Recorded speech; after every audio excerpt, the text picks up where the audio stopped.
ಕೆಲವರಿಗೆ ಆಮಂತ್ರಣ ಕೊಡ್ತಾ ಇದ್ರು, ದಯವಿಟ್ಟು ಬಾಗಲಕೋಟೆಗೆ ಬರಬೇಕು. ಅದ್ಭುತವಾದಂತಹ ಆರಾಧನೆ, ಅಲ್ಲಿ ಅವರ ಕೃತಿಗಳ ಚಿಂತನೆ ಅದೆಲ್ಲ ಇರ್ತದೆ. ಬೆಳತನಕ ಜಾಗರಣೆ. ನನ್ನ ಪಾಳಿ ಬೆಳಗಾವಿ ಮುಂಜಾನೆ 3 ಗಂಟೆಗೆ ಬರ್ತದೆ. ಅಷ್ಟು ಕಲಾವಿದರು ಬಂದಿರ್ತಾರೆ. ಎಲ್ಲರಿಗೂ ಇಷ್ಟು ಅವಕಾಶ ಮಾಡಿ, ಸೇವೆಗೆ ಅವಕಾಶ ಮಾಡಿಕೊಡ್ತಾರೆ. ಕೊನೆಗೆ ಎರಡು ನಂತರ ನಮ್ಮ ಪಾಳಿ ಬರ್ತದೆ. 2ರಿಂದ 1 ತಾಸು 3 ಗಂಟೆ ತನಕ ಹಾಡಿ 3ರಿಂದ ಹರಿವಾಣ ಸೇವೆ ಮಾಡ್ತಾರೆ. 4-4:15 ಎಲ್ಲ ಮುಗಿತದೆ. ಮುಂದೊಂದು ತಾಸಿಗೆ ಎಲೆ ಹಾಕ್ತಾರೆ ಊಟಕ್ಕೆ. ಏಕಾದಶಿ ಏನೋರೆಲ್ಲ ದ್ವಾದಶಿ ಮುಂಜಾನೆ 3-4 ಸಾವಿರ ಮಂದಿ ಊಟ ಆಗ್ತದೆ. ಅದು ಮಜಾ. ಮಹಾನುಭಾವರು ಪ್ರಸನ್ನ ವೆಂಕಟದಾಸ ತಿಳುವಳಿಕೆ ಬರೋಕ್ಕಿಂತ ಮೊದಲಿಗೆ ತಂದೆ ತಾಯಿನ ಕಳ್ಕೊಂಡಿದ್ರು. ಅನಾಥರಾಗಿ ಬೆಳೆದ್ರು. ಅಣ್ಣ ಅತ್ತಿಗೆ ಆಶ್ರಯದೊಳಗೆ ಬೆಳೆದ್ರು. ಅಣ್ಣ ವೈದಿಕ ವೃತ್ತಿ ಮಾಡ್ತಿದ್ದ. ಆವಾಗಿನ ವೈದಿಕ ವೃತ್ತಿ ಬಹಳ ಪರಿಸ್ಥಿತಿ ಸರಿ ಇದ್ದಿದ್ದಿಲ್ಲ. 1-5-6 ಮನೆ ಪೂಜೆ ಮಾಡ್ಕೊಂಡಾಗ ಸ್ವಲ್ಪ ಬಂದ ಧನದಿಂದ ಪಟ್ಟಿ ಹಬ್ಬವೋ ನಡೀತಿತ್ತು. ಯಾರೋ 2 ಆಕಳ ದಾನ ಕೊಟ್ಟಿದ್ರು. ಅವರು ಆಕಳ ಕಟ್ಟಿದ್ರು. ದಾಸರ ಕೆಲಸ ಏನು ಅಂತಂದ್ರೆ ಆ ದನಗಳನ್ನು ಮೇಯಿಸ್ಕೊಂಡು ಬರೋದು. ಘಟಪ್ರಭಾ ನದಿ ದಂಡೆ ಮೇಲೆ ದನ ಮೇಲಿಕ್ಕೆ ಬಿಟ್ಟು ಅಲ್ಲಿ ರಾಮದೇವರ ದೇವಸ್ಥಾನ ಇವತ್ತಿಗೂ ಅದು ಮುಳುಗಿದೆ. ಅದು ರಿಹ್ಯಾಬಿಲಿಟೇಷನ್ಗೆ ಆಗಿದೆ. ಅಲ್ಲಿ ಬಾಬಾ ಬೈರಾಗಿಗಳು ಬರ್ತಾ ಇದ್ರು. ಅದನ್ನ ಅವ್ರ ಭಜನೆ ಮಾಡೋ ಭಜನೆ ಕೇಳ್ಕೋತ ಕೊಡೋರು. ಅಣ್ಣ ಬಹಳ ಒಳ್ಳೆಯವಿದ್ದ. ಪಾಪ ಒಳ್ಳೆ ಬ್ರಾಹ್ಮಣ. ಹೇಳಿದ್ರ ವೈದಿಕ ವೃತ್ತಿ ಅವಾಗ ಬಹಳ ಕೆಟ್ಟಿತ್ತು ಅಂತ. ಈಗ ಹಂಗಿಲ್ಲ.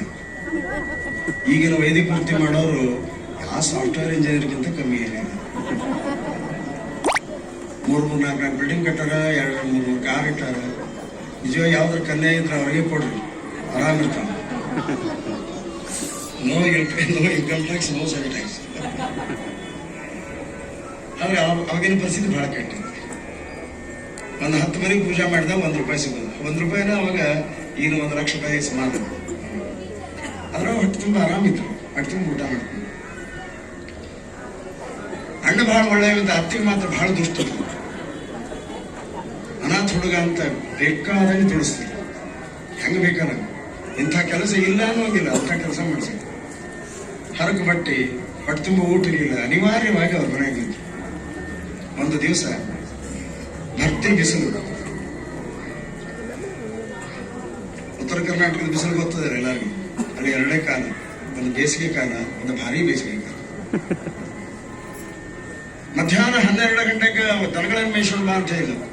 ಬಿಸಿಲು ಬಹಳದ, ಬೇಡ ನಾಳೆ ಮುಂಜಾನೆ ಹೋಗ್ತೀನಿ ಅಂದ್ರು. ಚರ್ಮ ಸಲ್ದು ಬಿಡ್ತೀನಿ,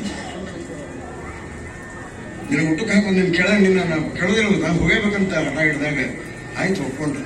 ಹಾಗೆ ಬುದ್ಧಿ ಕಟ್ಟಿಕೊಟ್ಲಿ. ಎಂತಾದಂತಂದ್ರೆ 8 ದಿವಸದಿಂದ ಮಾಡಿಟ್ಟಿದ ಭಕ್ರಿ ಜೋರಾಗಿ ಹಿಡಿದ್ರು ಮುರಿಯುವಂಥದ್ದು.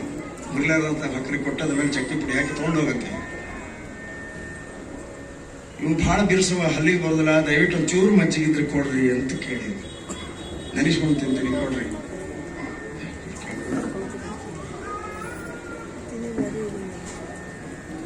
ಆ ಮಜ್ಜಿಗೆ ಕೇಳಿದ್ದಕ್ಕೆ ಇಡೀ ಅವ್ರ ಕುಲಾನು ಉದ್ಧಾರ ಮಾಡಿದ್ರು. ಮಜ್ಜಿಗೆ ಬೇಕಾ ನಿಮಗೆ? ನಿಮ್ಮಪ್ಪ ನಿಮ್ಮ ಸಾಯೋದ್ರಿಂದ ನೀನು ನನ್ನ ಹೆಣಕ್ಕಿಟ್ಟು ಹೋಗ್ಯಾರ ಅಂತ ಇಷ್ಟು ಕೆಟ್ಟ ಮಾತಾಡಿದ್ರು. ಬಹಳ ವ್ಯಾಸ ಬಂತು. ನಾನು ಮನೆ ಬಿಟ್ಟು ಹೋಗ್ತೀನಿ ಅಂತ ಹೇಳಿದ್ರು. ಆಕೆ ಅಂದು ಕತ್ಸತ್ರ ಹಾಳ್ಗೊಡ್ದಂಗೆ ಹಸಿವಾದ ನೀನೇ ಬರ್ತೀವಿ, ಹೋಗುತ್ತೆ ತಪ್ಪಿಲ್ಲ. ನೇರವಾಗಿ ಬಾಬಾ ಬೈರಾಗಿಗಳ ಹತ್ರ ಬಂದರು. ಅವರು ಎಲ್ಲರೂ ಗುಂಪು ಕಟ್ಕೊಂಡು ತಿರುಪತಿಗೆ ಹೋಗ್ತಾ ಇದ್ರು. ಶ್ರೀನಿವಾಸ ದೇವರ ದರ್ಶನಕ್ಕೆ ಹೋಗ್ತಾ ಇದ್ರು. ಅವ್ರಿಗೆ ಹೋಗಿ ಬೇಡ್ಕೊಂಡ್ರು, ನಾನು ಬರ್ತೀನಿ ನಿಮ್ಮ ಜೊತೆ. ಒಬ್ಬ ಅಂದ ವೇದಾಧ್ಯಯನ ಮಾಡ್ಕೊಂಡಿರುವಂತ ಬ್ರಾಹ್ಮಣ ಹುಡುಗರು, ನಿಮ್ಮಪ್ಪ ನಿಮ್ಮ ಕಾಯ್ತಿರ್ತಾರೆ, ಮನೆಗೆ ಹೋಗಲ್ಲ. ಇವರಂದ್ರು ಅಪ್ಪ ಅಂತೂ ಇಲ್ಲ, ಇದ್ದವ್ರ ಅಪ್ಪ ಆಗ್ಲಿಲ್ಲ. ಅದಕ್ಕೆ ನಾನು ಕೈ ಬಿಡಬೇಡ್ರಿ ಅಂತಂದಾಗ ಒಬ್ಬ ಹೇಳಿದ, ನೀನು ನೋಡಿದ್ರೆ 1000 ಹಾಡುಗಳ ಗಿಡನ ನಾನು ಕಾಣಿಸ್ತಾ ಇದೆ, ಬಂದ್ಬಿಡು ನಮ್ಮ ಜೊತೆ ಅಂತ ಕರ್ಕೊಂಡು ಹೋಗ್ಬಿಟ್ಟು. ಎಷ್ಟೋ ತಿಂಗಳ ಕಾಲ ನಡೀತಾ ಈಗಿನಾಗ ವಾಹನಗಳ ಸೌಕರ್ಯ ಇದ್ದಿದ್ದಿಲ್ಲ. ತಿರುಪತಿ ಕ್ಷೇತ್ರ ತಲುಪಿದಾಗ ಇವ್ರ ಮೈಯೊಳಗೆ ಎಲಬು ತೊಗಲು 2 ಉಳಿದಿತ್ತು. ಅಷ್ಟು ಕೃಶವಾಗಿ ಹೋಯಿತು. ತಿರುಪತಿಯೊಳಗೆ ಬಂದ್ರು. ಭಗವಂತನ ವೈಭವೋಪೇತವಾದ ಪಟ್ಟಣವನ್ನು ನೋಡಿದ್ರು. ಆದಿಶೇಷನ ಮೇಲೆ ದೇವರು ಮಲ್ಕೊಂಡಂಗೆ ಕಾಣಿಸ್ತಾರೆ. ಭಕ್ತಿ ಪರವಶರಾದ್ರು.